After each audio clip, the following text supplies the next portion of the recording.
الشخص هذا من أفضل الناس إن لم يكن عندي رقم واحد، اللي مروا علي ولهم فواتير في الصبر والرضا. وصيتها بوصية، ترى فاتورته هذه عندي من لها يمكن 2 أو سنة أو 1.5 سنة. المهم السنة أكيد، لكن هل وصلنا إلى 1.5 أو 2 ما أدري. أنزل فواتير بعدها، وفي فواتير قد نزلتها 500. تحسبونها يدخل علي يقول متى بتنزل فاتورتي؟ لا، تحسبونها دخل علي في بداية رمضان أو مثلا بعد فاتورة الفرج الكبير الأولى وقال لي تكفى أبو نواف لا تنساني في رمضان هذا. لا، وصيتها بوصية ذاك الوقت، قلت له خل وجهك قدام لله جل جلاله، لا تلتفت ليمين ولا يسار ولا تلتفت وراء، لا علي ولا على غيري. لله أمر لك بشيء جاك مرة بأي طريقة مو بشغلك. إذا الله أمر مهد الطرق ويسرها إلين يوصلك اللي الله أمر لك به.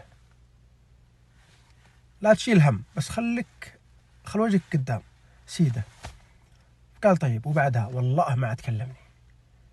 بس هذه يعني رسالة للناس اللي ما يتحملون ويقولون عن أنفسهم إن إحنا صابرين وهم يوم يومين ويرجع يراسل يعني ويحسب ما به الله، ويحسب ما فيه في الدنيا موقف خدماته الله، ويحسب ما في فاتورة إلا فاتورته.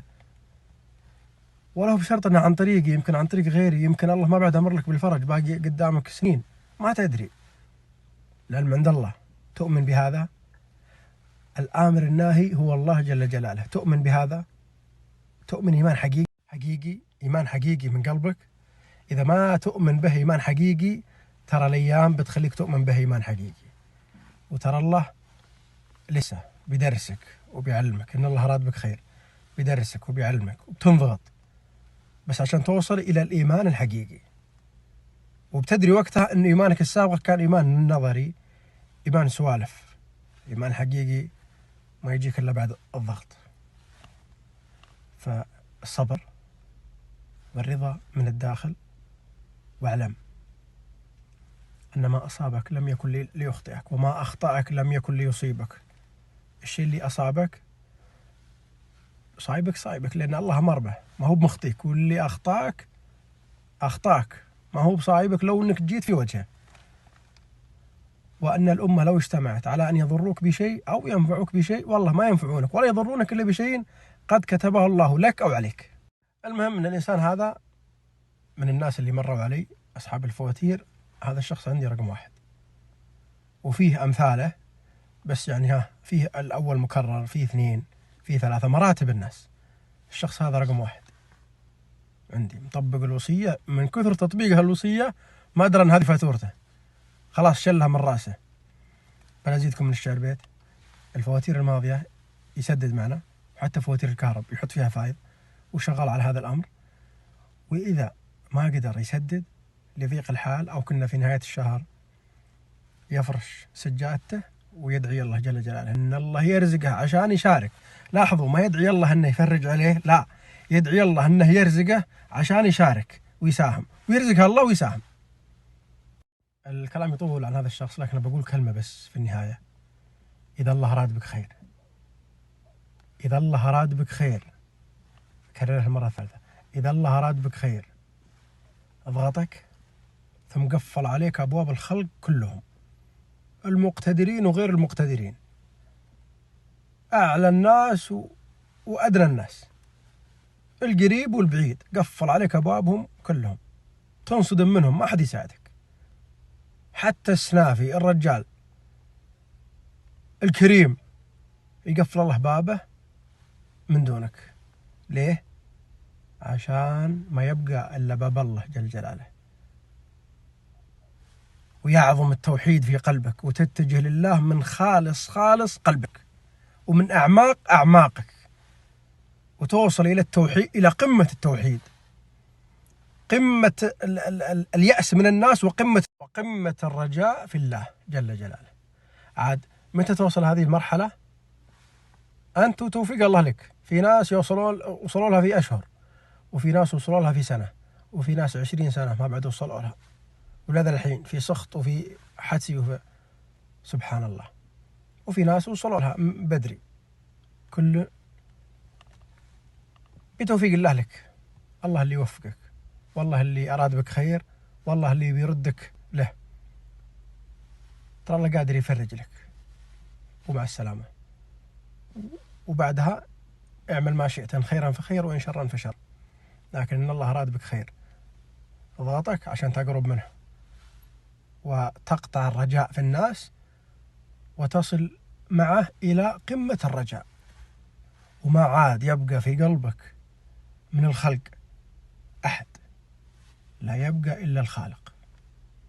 وهذا كلام اسحبه على كل أنواع الابتلاء، ما هو بس الابتلاء المالي، كل أنواع الابتلاء. حتى مثلا أعطيكم مثال آخر، الناس المسحورة مثلا، اللي يقول لك أنا ما خليت أحد إلا ما رحت له، ذكر لي الشيخ فلان في الشمال ورحت له، وذكر لي الشيخ فلان في الجنوب، وانت تسمع كلامه تحس فيه تعظيم للناس.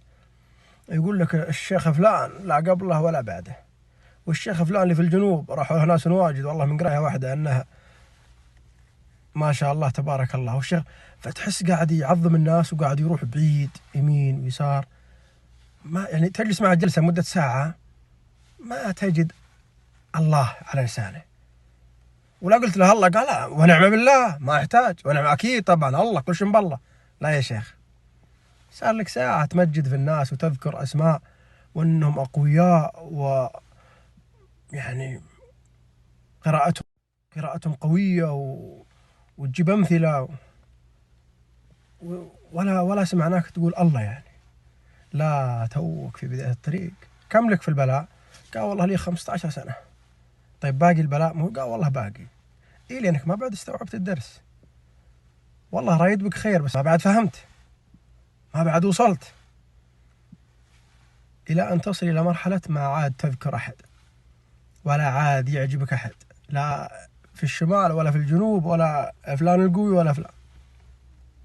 في بيتك صابر وراضي وما في قلبك إلا الله بس. إذا وصلت لهذه المرحلة تراك استوعبت الدرس، تراك فهمت الدرس. عشان كذا الكثير من الناس مثلا إذا راح القارئ هذا مثلا إنسان مؤمن وفعلا قوي بالله وعنده علم، لكن يقرأ على هذا الشخص مرة ومرتين وثلاث وأربع ما في أي تقدم في حالته. وين الخلل؟ عند القارئ؟ لا، الخلل عند هذا الشخص. أول شيء مدة البلاء المكتوبة له من الله عز وجل ما بعد انتهت، هذا واحد. اثنين، في دروس كثير الله عز وجل بيدرسها إياه من خلال هذا البلاء ولسه ما بعد استوعبها ولا بعد فهمها، فالطريق قدامه باقي طويل، ولا الله قادر يشفيه اليوم ويمشي. لكن إذا أراد الله بك خيرا أصاب منك، هذا في الحديث: من يريد الله به خيرا يصب منه.